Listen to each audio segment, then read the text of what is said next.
25 जुलैला होणाऱ्या आषाढी एकादशीच्या सोहळ्यासाठी राज्यभरातून जवळपास 25 ते 30 लाख भाविक येतील असा प्रशासनाने अंदाज व्यक्त केलेला आहे।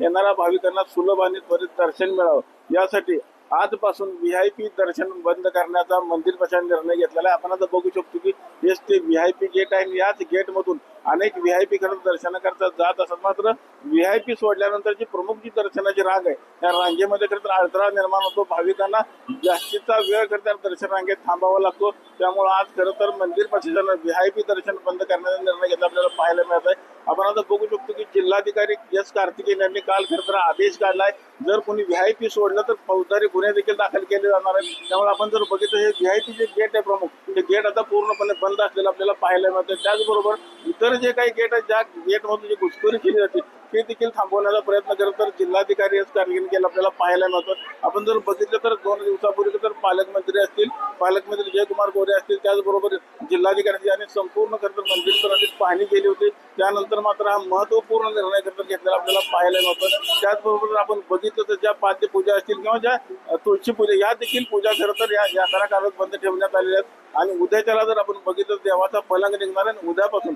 देवाचं 24 तास दर्शन देखील सुरू केलं जाणार आहे। तत्पूर्वी जर आपण बघितलं तर पूर्णपणे व्हीआयपी दर्शन बंद केल्याचं तर आपल्याला पाहायला मिळत आहे। एकंदरीत ह्या व्हीआयपी गेटवरती आता शुकशुकाट असल्याचं आपल्याला एकंदरीत दिसून येत आहे। विठ्ठल मंदिरा परिसरातून कॅमेरामन जगदीश सर, रवी लवेकर, TV9 मराठी।